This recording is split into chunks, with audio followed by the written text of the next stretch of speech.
Vamos a abrir las Biblias ahí en Apocalipsis capítulo 2. Apocalipsis capítulo 2. 12. Hace 2 semanas vimos el mensaje a Efeso. La semana pasada vimos el mensaje a la iglesia de Esmirna, de la cual Dios no tiene ningún reproche. Al contrario, la anima y la fortalece por lo que iba a venir. Y hoy nos toca ver el mensaje a la iglesia de Pérgamo. Yo quiero que entendamos el propósito, hablando un poquito de la introducción de hace 3 semanas, que podamos entender cuáles son las características de una iglesia que ya no está caminando como Jesús quisiera que caminara. Recordamos que vimos en el estudio, en un estudio anterior, de que el Señor es el que se está paseando entre los candeleros. El Señor juzga la calidad de las iglesias. Nosotros podemos juzgar la calidad de nuestra vida cristiana y también podemos juzgar la calidad de una congregación a nuestro propio criterio. Pero yo estoy seguro que los mensajes de las iglesias son los puntos por los cuales el Señor Jesús quisiera que presten atención y corrijan, porque habla de arrepentirse. ¿Por qué? Porque si no lo hay, la advertencia que Dios da en algunas de ellas es vomitarlos, echarlos, quitar su candelero, etc. Ahora bien, hoy vamos a ver el mensaje a la iglesia de Pérgamo. Dice la Biblia: y escribe al ángel de la iglesia en Pérgamo, el que tiene la espada aguda de 2 filos, dice esto: yo conozco tus obras y dónde moras, donde está el trono de Satanás, pero retienes mi nombre y no has negado mi fe, ni aun en los días en que Antipas, mi testigo fiel, fue muerto entre vosotros, donde mora Satanás.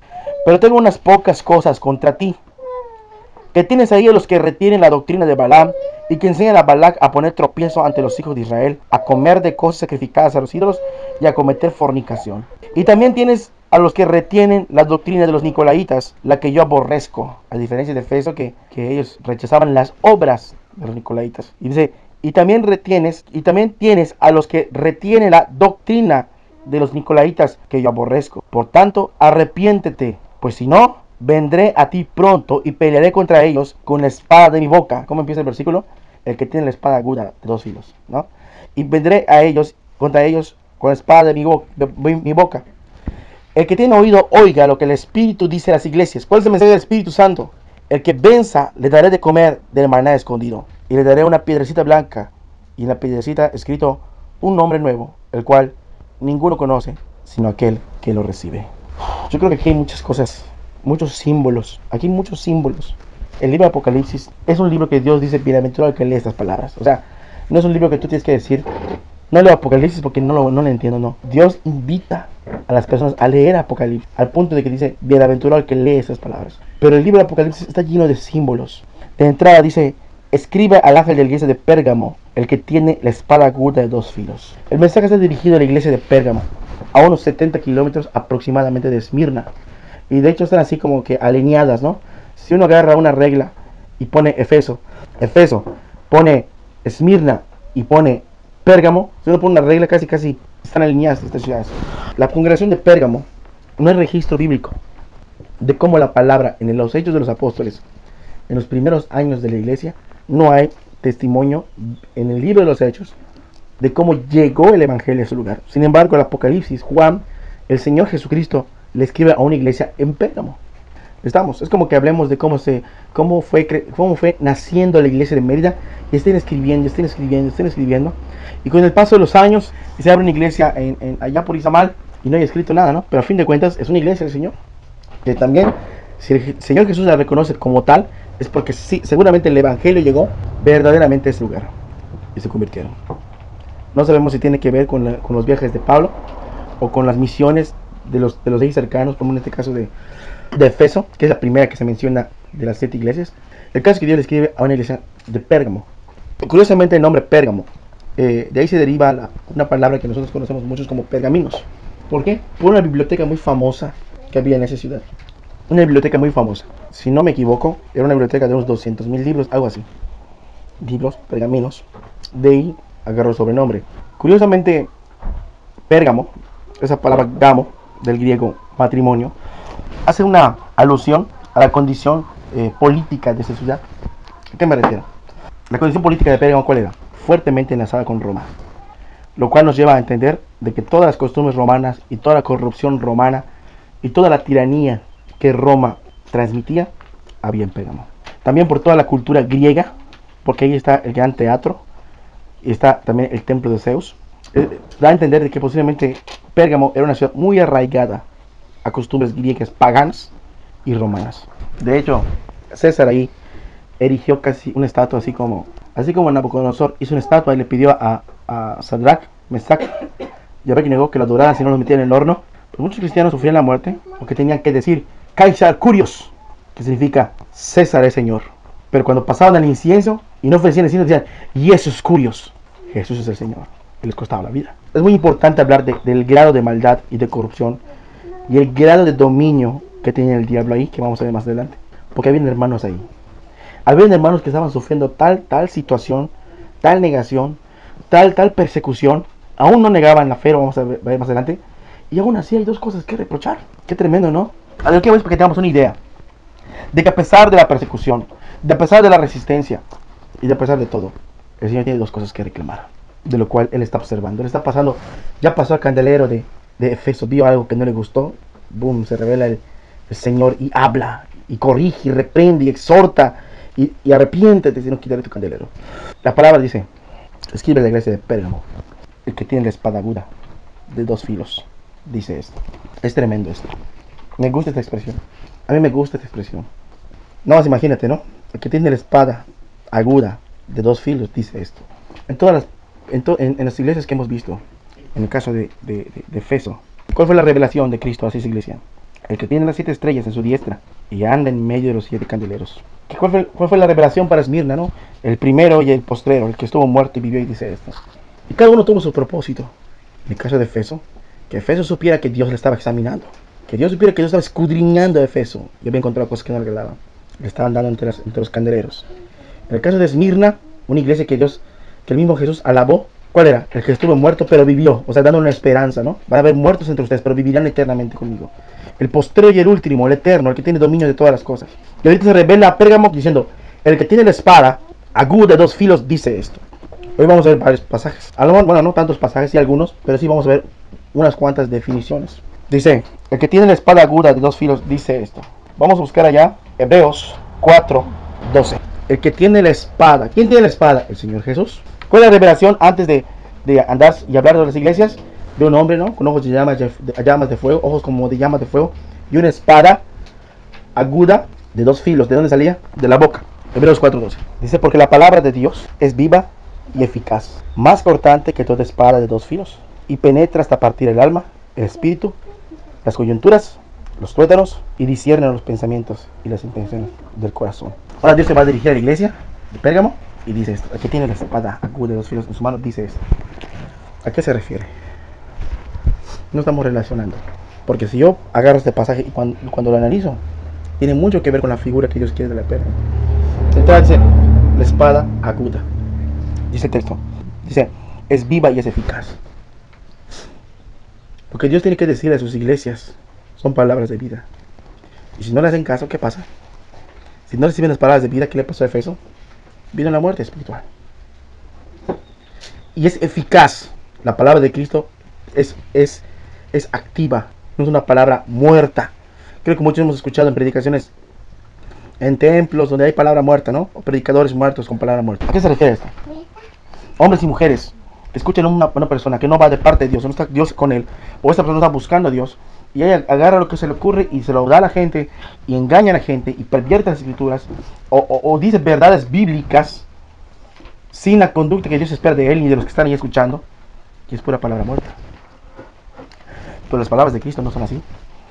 Sus palabras son vivas y son eficaces. Y en este caso para Pérgamo tenía un propósito. Y dice el texto, viva y eficaz, ¿sí? Contra la palabra muerta. ¿Qué nos dará a entender, no? Jesús. Pues no había acaso en Pérgamo predicadores.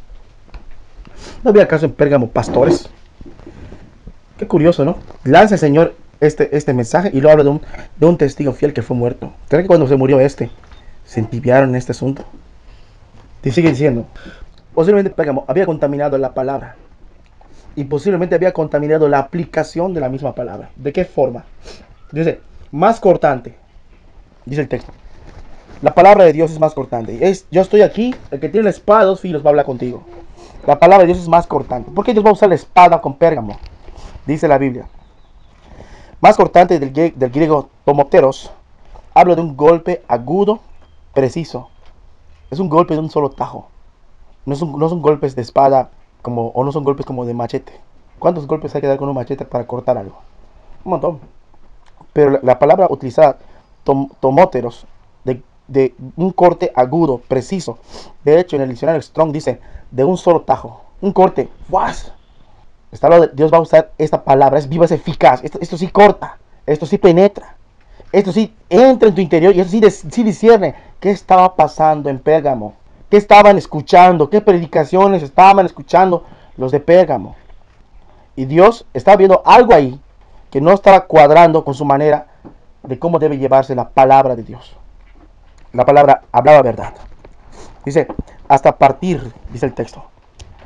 Es más cortante que toda espada de dos filos y penetra hasta partir el alma y el espíritu. Penetra hasta partir el alma y el espíritu. ¿Sabes qué es esa palabra cuando entra? Penetra hasta partir. Partir significa separar. ¿Para qué está entrando la palabra entonces? En este caso. Ay, es que Cristo no causa división. Vamos a poner atención. Porque no se trata de hacer... Hay divisiones de pecado. De Gálatas 5, 19 al 21. De las obras de la carne. Pero aquí Cristo va a usar su espada aguda y afilada. Y va a poner remedio a un asunto que a él no le está gustando. Dice, hasta partir, separación del griego merismos, la verdad de la mentira. La palabra de vida contra la palabra muerta.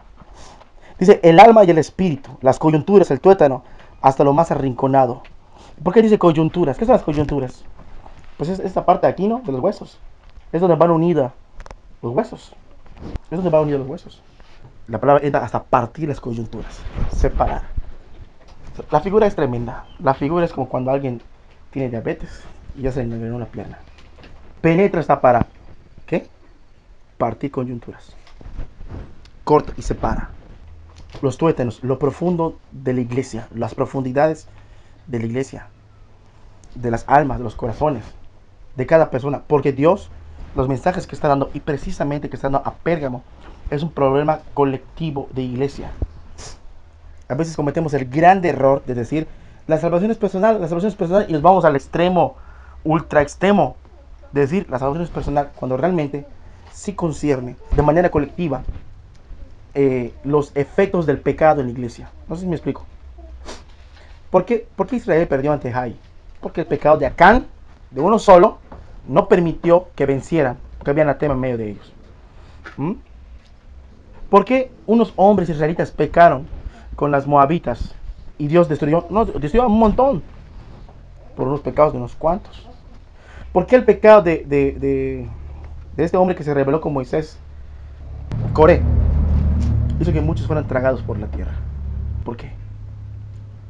Porque el pecado de uno solo afecta colectivamente a la congregación. Lo vamos a ver conforme vamos avanzando. El Señor tiene la espada agarrada y es filosa. Es filosísima. ¿Quién va a poder pararse delante del Señor con su espada? El Señor va a examinar. Y si no ve algo que es correcto, lo va a cortar. Porque no le gusta. El Señor va a examinar a su iglesia y va a examinar a todos sus miembros. Examinar a su iglesia y examinar a cada uno de sus miembros. Y si Dios ve algo que no le está agradando y ve que entre ellos no se están atalayando, Él mismo va a tomar las medidas necesarias. Es tremendo esto. Dice, hasta partir, separar el alma, el espíritu, las coyunturas, hasta el tuétano. Y los tuétanos y las coyunturas no son fáciles de separar. El hueso que está unido acá no es fácil de separar. Es tremendo porque a veces podemos estar tan arraigados de algo. De repente, digamos, un ejemplo, un padre y su hijo. El hijo peca y la iglesia tiene celo de Dios y decide tomar las medidas de 1 Corintios 5. Va para afuera. ¿Las medidas cuáles? Que sea pecador, que no esté arrepentido y se sigue creyendo hermano. Va para afuera, no está arrepentido, soberbio, va para afuera. Y la mamá diga, es que es mi hijito, es mi nené. Pues tu nené. Es que donde va mi hijo, ahí me voy yo. Y va para afuera. La palabra, en este caso el celo de los hermanos de la iglesia, apagaron el celo de Cristo tomando esta obra. Y fue como desmembrar un brazo o desmembrar un miembro. Y ese nerviosito ahí que sale cuando desprendes, también que estaba imperfecto, son los que se van detrás de él. Dice la palabra que discierne versículo 12. Penetras a partir del alma, el espíritu, las coyunturas y los tuétanos, y discierne. La palabra discernir viene del griego críticos. ¿Y qué significa críticos? Criticar. Así lo dice el diccionario Strong. Crítico. Discriminativo significa. ¿Saben qué significa discriminativo? Es que Jesús diga, estos son mis hijos, pero ese no es mi hijo. ¿Cómo entró ese allá? ¿O cómo se corrompió ese? Esto es de mi rebaño, estas son ovejas. Y ese es cabra, ese es chivo, es perro, es cerdo, quién sabe qué sea. Estos entraron por la puerta, pero este es salteador. Es una división que está haciendo el Señor Jesús en Pérgamo. ¿A quiénes se refiere? ¿De quiénes habla? Ya lo vimos cuando leímos. Tienes ahí, tienes. No dice, tienes la doctrina, no. Tienes a los que retienen la doctrina de los nicolaitas. Tienes, no dice, tienes la doctrina de Balaam, no dice, tienes a los que retienen la doctrina de Balaam. Tú estás permitiendo esto. ¿Sí nos damos cuenta? Hagan de cuenta que venimos aquí a reunirnos y de repente yo estoy jugueteado con el mundo y me voy con unos amigos a, no sé, a un bar, a tomar unas copitas, pues a juguetear con alguien por ahí. Y alguien de ustedes me vea y llega domingo y yo me paro aquí a hablarles y tú sabes que estoy mal, pero es que ¿qué me va a decir el hermano si le digo algo? ¿Y qué le va a decir? ¿Y qué va a pasar con el grupo? ¿Y qué va a pasar? Dios aborrece todo eso. Dios aborrece desde que él comete el pecado hasta aquellos que saben que hay pecado adentro y no se han parado por la verdad. Y Dios está hablando y va a discernir y va a cortar y va a partir y va a separar y va a discriminarse si lo queremos entender. Es que Jesús no es así. Jesús es amor. Jesús es benigno. No confundamos el amor diabólico con la benignidad santa de Dios. Nunca la benignidad santa de Dios va a estar por encima de la palabra. Ni la palabra va a juzgar más allá de lo que la misericordia de Dios cubre. Discierne, critica, discrimina los pensamientos, las intenciones, los deseos de los corazones, mente de las personas. ¿Por qué sirve cada hermano? ¿Por qué cada hermano predica? ¿Por qué cada hermano canta la alabanza? ¿Por qué cada hermana es maestra dominical o maestra de escuelita? ¿Por qué cada hermano? ¿Por qué cada hermano hace lo que hace? Dios está con su palabra y está evaluando todos sus pensamientos y todas sus acciones, pasándolas por la palabra. Y si no es como Dios hace, la palabra, queremos combatir. Dice el texto, todo esto que acabamos de ver, solo en el versículo 1, en el capítulo, versículo 12 de Apocalipsis. Dice, escribe el ángel de la iglesia de Pérgamo, el que tiene la espada aguda de 2 filos, dice esto. Todo lo que acabamos de estudiar aplicado a Pérgamo. Entonces va a usar su palabra, va a escudriñar a la iglesia, va a examinar a la iglesia. La va a pasar por su examen. Es su examen. Y espero que yo no ofenda esto a alguien. No es su examen que te ponen los hermanos y horas así. No sé qué. Este es el mayor de los exámenes. Porque Dios me dio a entender una cosa. Dios ya me entender algo. Puedes orar, puedes cantar, puedes desayunar. Y tus pensamientos, tus intenciones del corazón no son correctas. Un hermano me decía, un hermano que está empezando me decía, es que debo de buscar orar, es que no he estado orando como oraba. Es que una vez yo he escuchado que por ahí alguien ora y se desvela en la noche orando. Y yo quisiera llegar a algo así, siendo que no soy tan espiritual, porque no hago yo esas cosas, y etcétera, etcétera, ¿no? Porque como si corriéramos una competencia. Y yo porque me estoy quedando atrás porque yo nada más oro 1 hora. Una cosa es hacer las cosas porque se hace. Una cosa es meterse a orar porque en el examen, si me pasan el examen mañana, tengo que estar listo para decir que sí oro. Y otra cosa es que entres a orar porque deseas al Señor, o porque te trae el Señor. Vuelves que el tiempo te puede llenar de actividades y tu corazón está exigiendo, el espíritu te está redarguyendo de que tienes que estar con el Señor. Es muy diferente, es muy distinto. Una vez hice una pregunta, ¿no? ¿Quién lee 4 capítulos diarios? No sé cuántos capítulos, ¿no se acuerdan cuántos? No sé cuántos capítulos diarios. Pues yo dije, ¿quién no lo lee? ¿Quién no lo hace? Así yo levanté la mano porque yo no lo hago. Así como lo dijeron de leer, por ejemplo, Génesis 1, 2, 3 y 4. No lo hago. Génesis, o Mateo 1, 2, 3, o Mateo 20, 21, 22, yo no lo hago. No, pues así, no lo hago.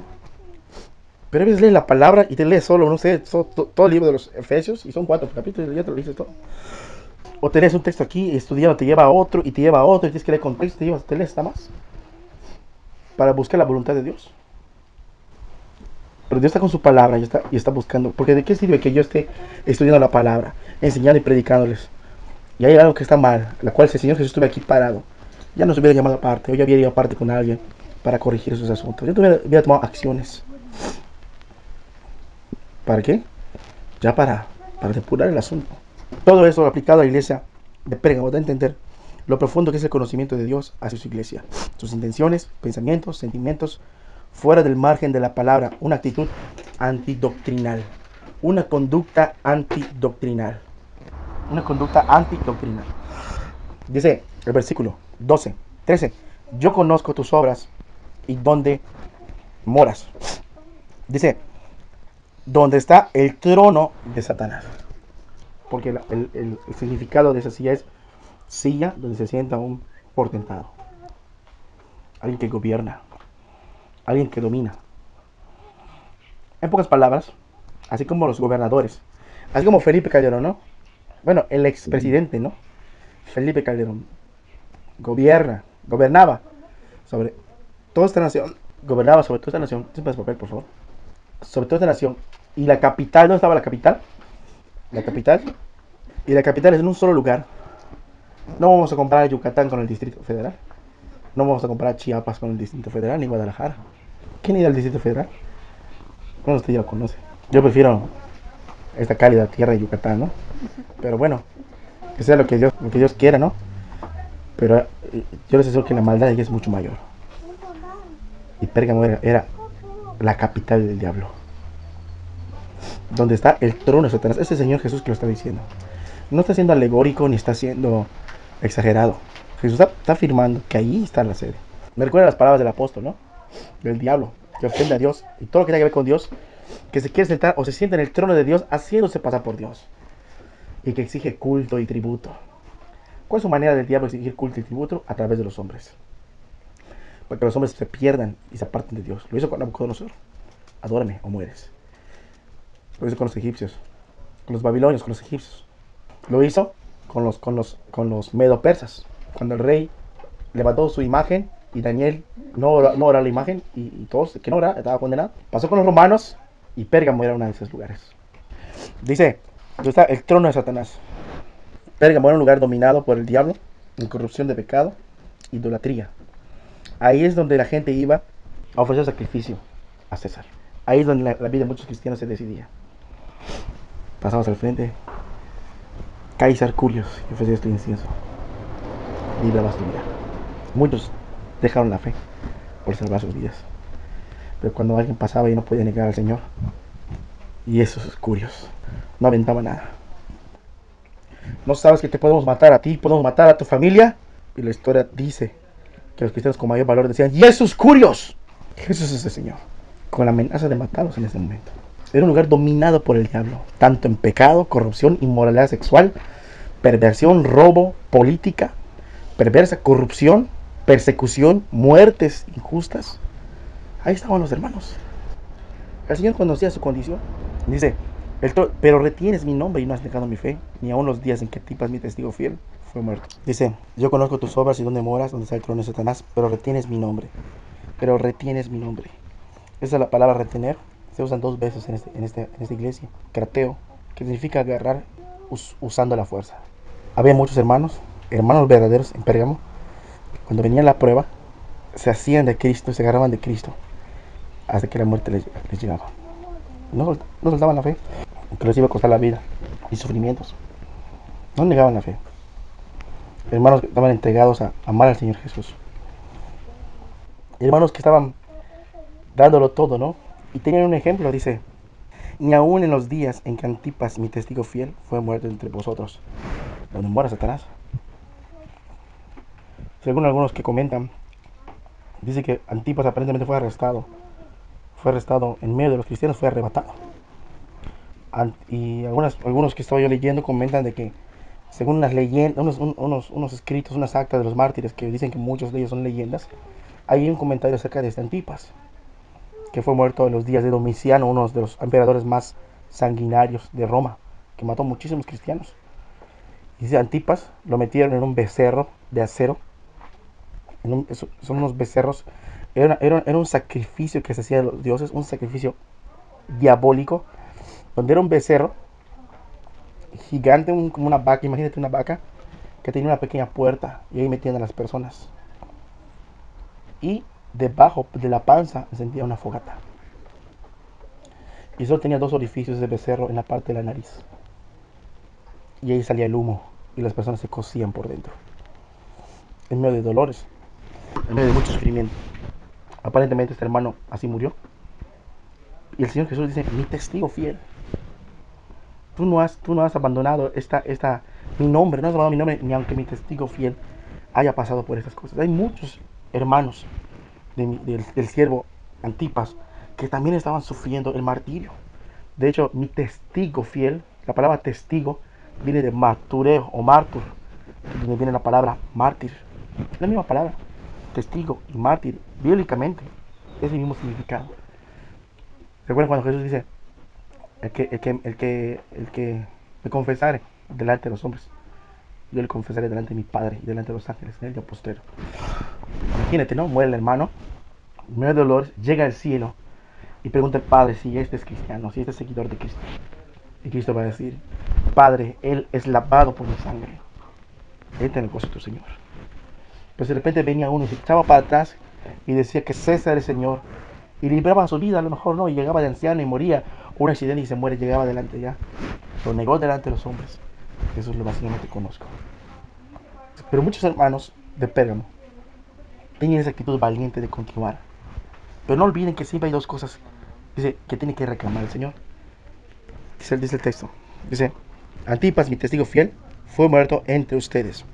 Muchos creen que Antipas era el pastor de la iglesia de Pérgamo de aquel entonces.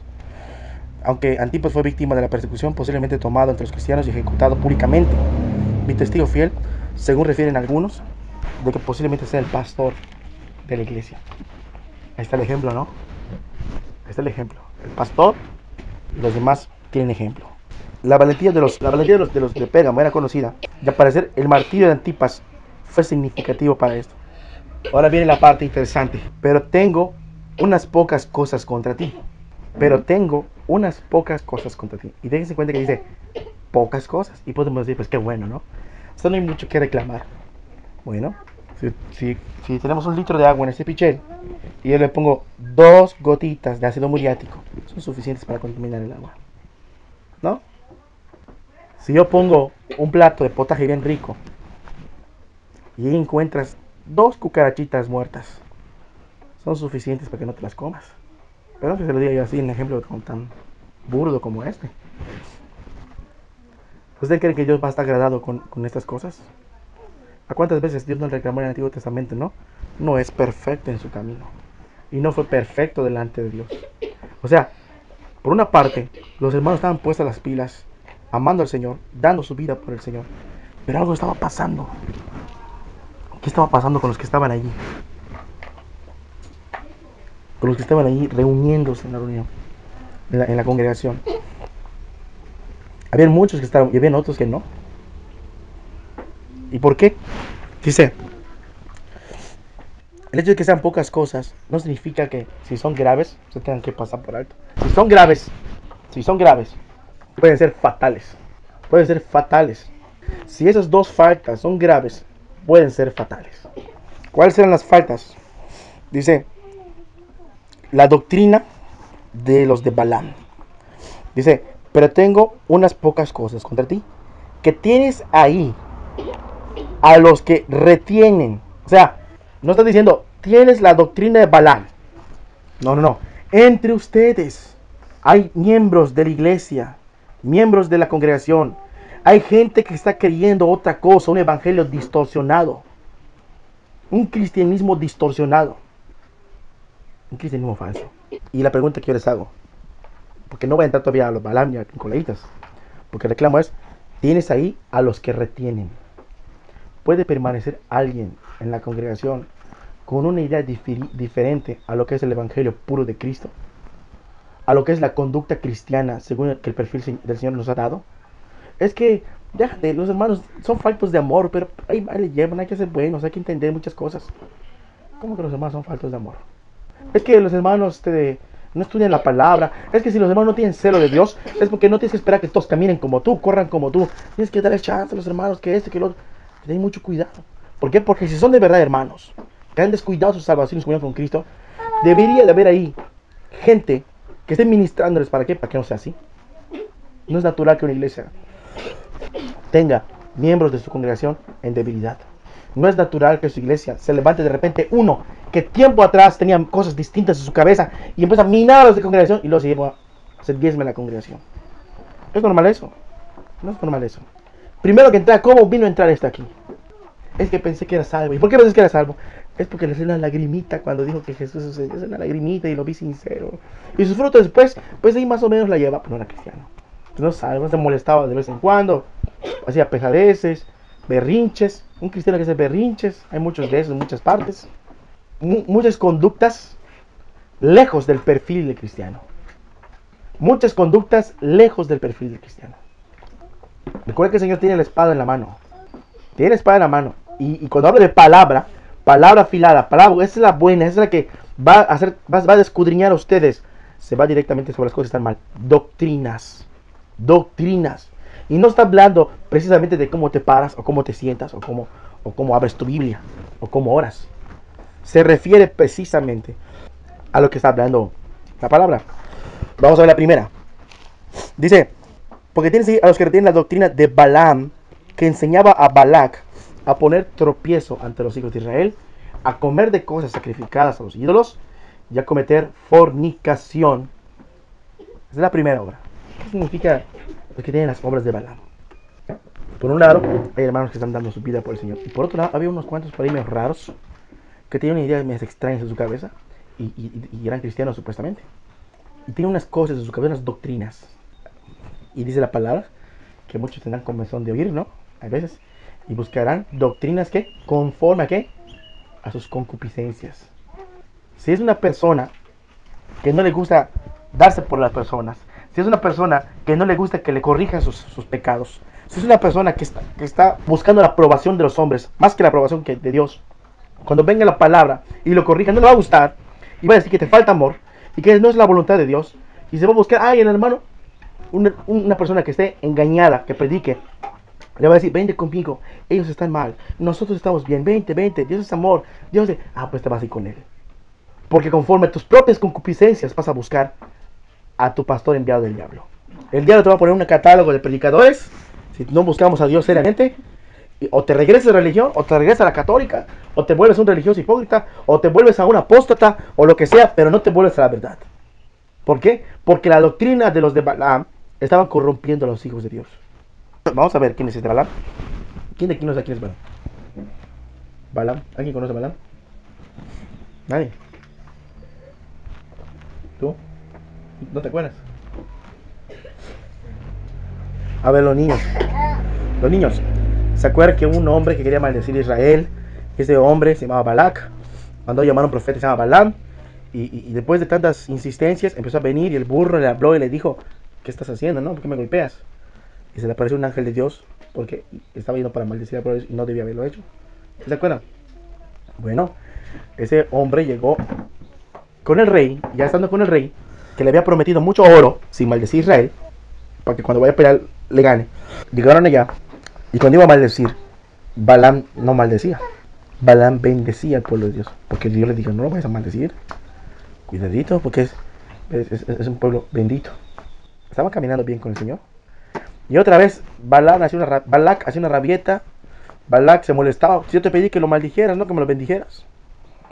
Dale otra vez. Le volvió a ofrecer dinero, le volvió a ofrecer riqueza, deleites. El otro vio el dinero y supuestamente, si era un hombre de Dios, debió haber dicho, ¿cómo tú me pides que yo maldiga al pueblo de Dios?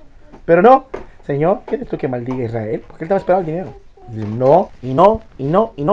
Pero ¿qué pasó con tal de obtener el dinero? Vamos a buscar ya en Números capítulo 25.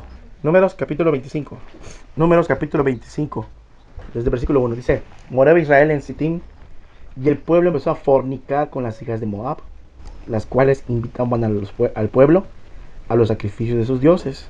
Y el pueblo comió y se inclinó a sus dioses. Así acudió el pueblo a Baal-peor, y el furor de Jehová se encendió contra Israel. ¿Cómo ven? ¿Qué pasó? ¿Por qué si Dios los bendecía, terminaron pecando estos israelitas? Vamos a buscar ahí el número siempre, el capítulo 31, versículo 15. Y les dijo Moisés, ¿por qué habéis dejado con vida a todas las mujeres He aquí que por consejo de Balaam, ellas fueron causa de que los hijos de Israel prevaricasen contra Jehová en lo tocante a Baal peor, por lo que hubo mortandad en la congregación de Jehová. O sea, ¿por qué pecó Israel siempre? Porque todo parece indicar que como se da cuenta de que Balaam, Dios no le dejaba maldecir al pueblo, pero quería el oro, pero quería el dinero, quería el billete.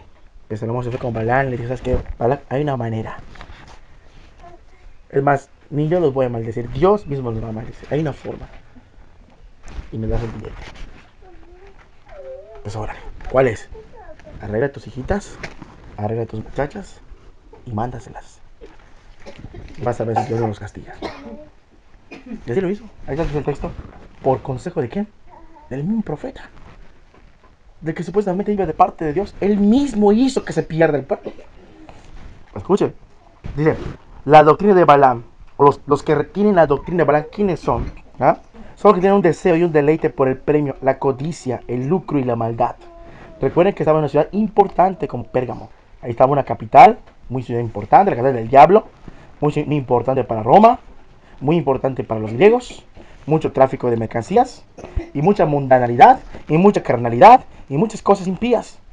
Pero había, la doctrina es esta, el deleite y el deseo por el premio y la codicia y el lucro.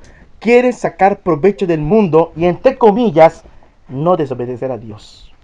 Seguramente ahí entre los hermanos había unos hermanitos, entre comillas, mundanitos, que a lo mejor no sufrían esas muertes que sufrían los demás hermanos, porque ellos lo llevaban bien light con el mundo. Medias palabras, medias mentiras. Se topaban a lo mejor con el licenciario, da honra a César, y el hermano tenía en su corazón, Kaiser Curios, ¿no? Pero eso es mi Señor. Y no le daba honra a Cristo. ¿Por qué? Pues con tal de obtener el beneficio de su vida. Y el beneficio, ¿por qué? Porque todo parece indicar que aún en Pérgamo los cristianos ni trabajo podían obtener, solo por ser cristianos.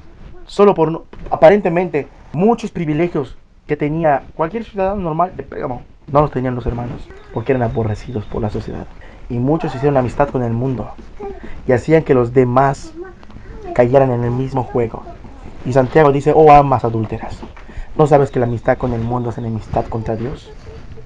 La amistad contra el mundo es enemistad contra Dios. Y estos hombres querían sacar provecho de lo del mundo, salvando sus propias vidas, y pensaban que eran hermanos. Vamos a ver 2 de Pedro 2, 14 y 16.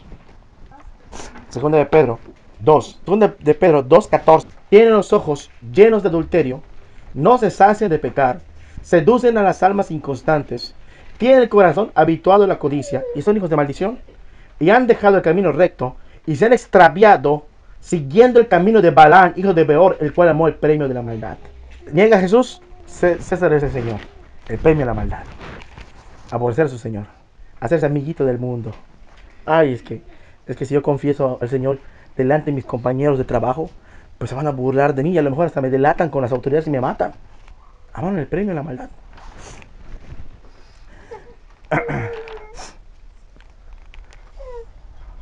Los que retienen, los que retienen la iglesia, cuando dice la palabra, porque tiene señal los que retienen la doctrina de Balaam. El reproche que Cristo que es que el Señor está viendo que la iglesia tolera ese tipo de situaciones dentro de la iglesia. De repente estamos aquí y luego veo que ahí de repente ahí en el Facebook sale un hermanito agarradito muy quién sabe medio raro de una hermanita y digamos pues qué raro está, ¿no?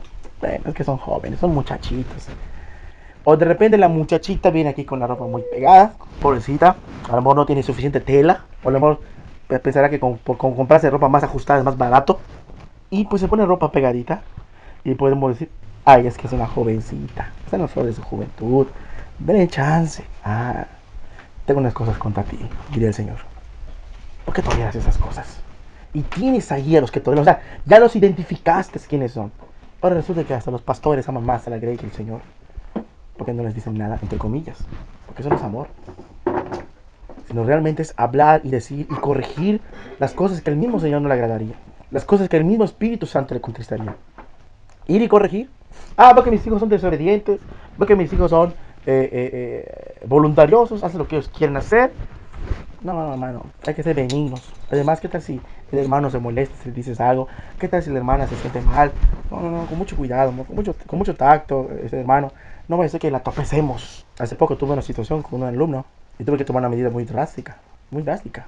Y hubo gente que vino a decirme que yo no continuara con la decisión, que porque un reglamento, se supone que somos cristianos. Antes que cualquier reglamento está la palabra de Dios. Está la palabra de Dios. Qué tremendo, ¿no? De repente ahí los hijos de Balaam, o sea, los de Balaam, ya tenían sus cositas ahí más raras. Antipas ya se murió.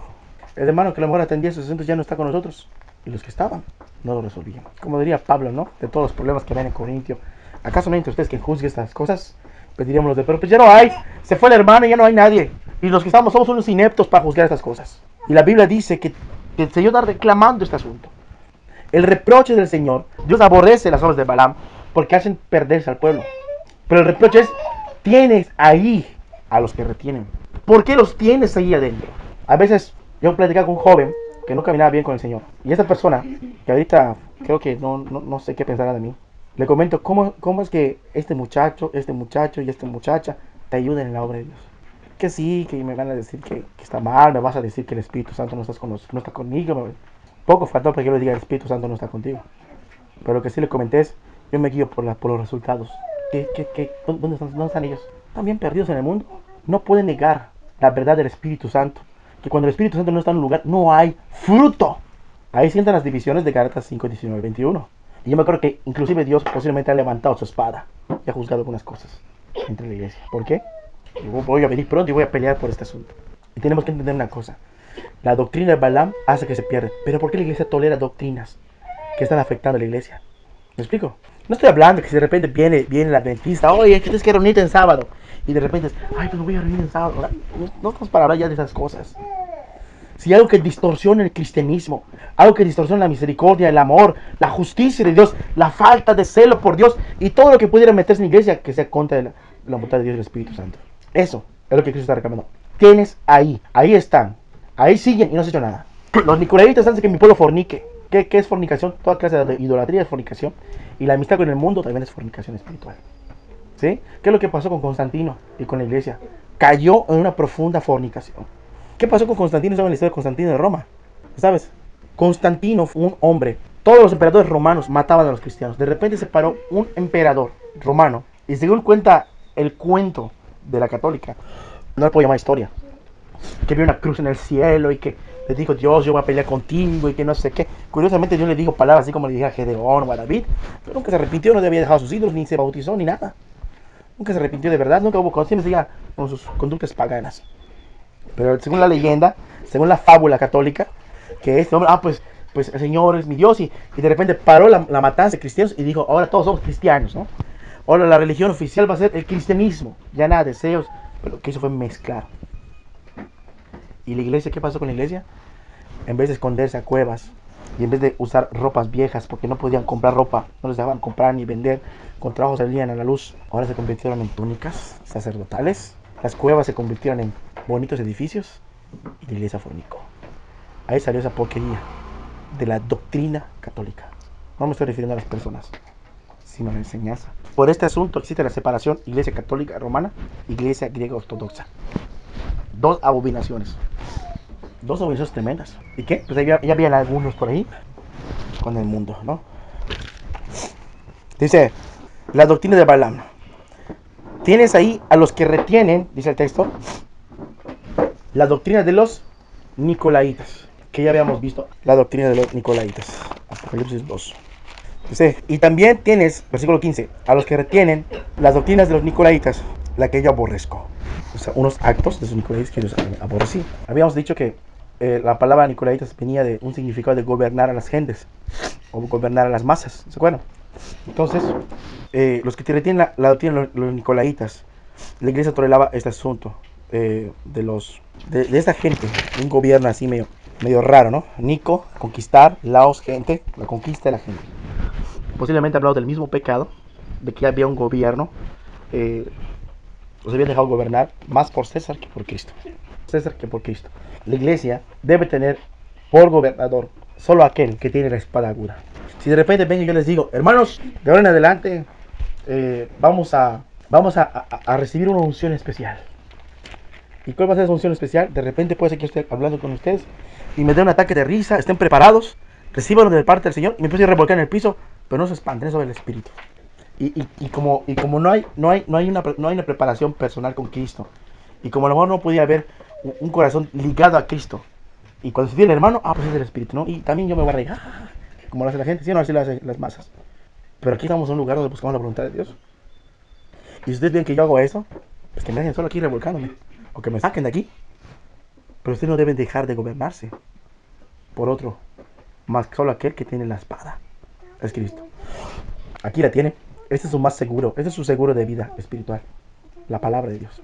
Este es su seguro de vida, la Biblia. No porque quieran conocimiento, sino porque tengan conocimiento de la verdad. Y si de repente se para uno a decir algo distinto, o uno que caminó con bien, cambia su corazón y tiene actitudes diferentes, pues como el hermano lo dice, pues hay que hacerlo. No. Vamos con la palabra de Dios. Ahora estoy, dice Jesucristo, Señor, el que habla contigo, el que tiene la espada aguda de dos filos, dice esto. O sea, él va a escudriñar. Y la palabra de Dios, la palabra pura, la doctrina pura de Cristo, el cristianismo puro, hace a las acciones. No las acciones o lo que estamos acostumbrados a hacer, hacen las doctrinas. Sino lo que Cristo ordena es lo que se hace. Y si algo está fuera del lugar, ya estamos cayendo en la religión. Ya estamos cayendo en un papado, si podemos llamarlo así. ¿No? Ya estamos cayendo en un papado. ¿Por qué? Pues porque me dejo, pues lo que diga el hermano, eso es. ¿No? La obra de los Nicolaitas, ahí los hermanos ya, al menos tenían un líder por ahí. La iglesia debe tener un gobernador. Solo aquel que tiene la espada aguda, perfecta para determinar las acciones de la iglesia. Las doctrinas de Cristo determinan los hechos, como les dije, y no los hechos determinan qué vamos a predicar o qué vamos a enseñar. Es lo que habla Cristo. Una distorsión, una enseñanza diferente. No. Dice la Biblia, allá, el versículo 15, y también tienes a los que retienen la doctrina de los Nicolaitas. El problema no son los Nicolaitas en sí mismos. Los Nicolaitas son un problema muy grande. Pero el reclamo de Cristo, ¿cuál es? Tienes ahí, otra vez como los Balaam, ¿qué hacen esos allá adentro? ¿Qué hacen esos allá adentro? Tienes ahí a los que retienen. ¿Por qué dice retienen? Porque habla de aferrarse. A lo mejor se les habló y no quieren cambiar su manera de pensar. No puede ser así. Hermanos, es que yo tengo una manera de pensar y no estoy de acuerdo con ustedes. A ver, ¿y cuál es? Pues yo pienso que de vez en cuando es una falta de amor que no se les permite a los hermanos poner su nacimiento, su árbol, porque es bien bonito los colores. No, pues sí creo que tiene razón el hermano. Y vamos a dejar porque es bien bonito. Eso yo me acuerdo cuando estaba en la católica, qué bonito se veía los lucites en mi casa. Y solo por la manera de pensar hacen esto. Pero si de repente uno dice, no, eso no está bien, hermano. ¿Y por qué no está bien? Porque la palabra dice esto. Y el hermano conoce los orígenes paganos del arbolito de Navidad, etcétera, etcétera, etcétera, etcétera. Y yo me aferro a mi idea. Aunque me parezca absurda y tonta, pero yo me aferro. Dice, tienes ahí a los que retienen, posiblemente en ambos casos. No querían cambiar su actitud y ahí seguían. Es como si Dios dijera, ¿qué hacen esos allá adentro? No deberías de tenerlos así, allá. ¿Por qué? Como dice la palabra, ¿no? Un poco de levadura leuda a toda la masa. Un poco de levadura echa a perder al resto de la iglesia. Porque cuando victoria del cristianismo se refiere, el asunto de uno afecta a todos. El asunto de uno afecta a todos. Así como la victoria de uno estimula a todos, el pecado de uno afecta a todos. Si alguien tiene cosas distintas en su cabeza, que están lejos a hacer fornicar al pueblo, que se lo fornicar. Hermano, si te preguntan esto, dile que no es cierto. Están legalizando la mentira. Entonces, ¿qué está sucediendo así? Entonces, uno tiene que ver, o hago lo que yo escucho, que me dicen que yo haga, o hago lo que la Biblia dice que yo haga. Se dejan gobernar. Hacen que el pueblo peque. No creo que Dios esté agradado si ver una situación en donde de repente hay una situación de miradas extrañas, sensuales, entre dos personas que no están casadas, que no son ni maduras. Y cuando los padres se enteran, se ríen como si fuera un juego. Van a lamentarlo cuando le forniquen y tengan un nieto. Lo van a lamentar. Pero cuánta deshonra trae el nombre de Cristo. Vamos a terminar. Dice, por tanto arrepiéntete. ¿Cuál es la manera de solucionar esto? Da una vuelta de 180 grados. Arrepiéntete. ¿Arrepentirse de qué? ¿De la doctrina de los Nicolaitas? ¿Ah? ¿Arrepentirse de qué? ¿De la doctrina de Balaam?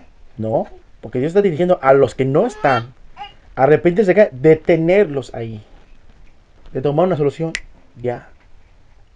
Por tanto, arrepiéntete, dice. Arrepiéntete, arrepiéntete. Pues si no, vendré a ti pronto. O sea, el Señor va a venir y pelearé contra ellos con la espada de mi boca. La espada de mi boca. ¿Se damos cuenta?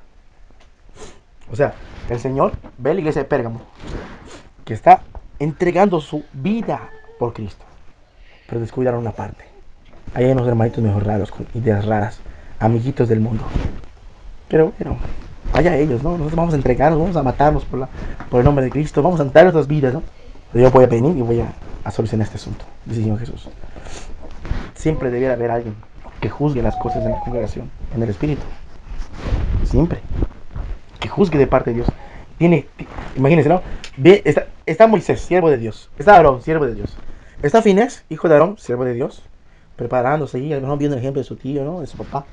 Y está por ahí un Balaam por otro lado. Pero es que aparentemente era siervo de Dios igual. Y del mismo bando, por así decirlo, hace que muchos se pierdan. Bueno, pues del mismo lugar, del mismo lado, se levantó uno y fue detrás de esos fornicarios y los mató.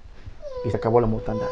¿Por qué? Porque el celo de un hombre juzgó la abominación de la congregación y la paró. ¿Por qué? Porque así es la espada. Es cortante la espada.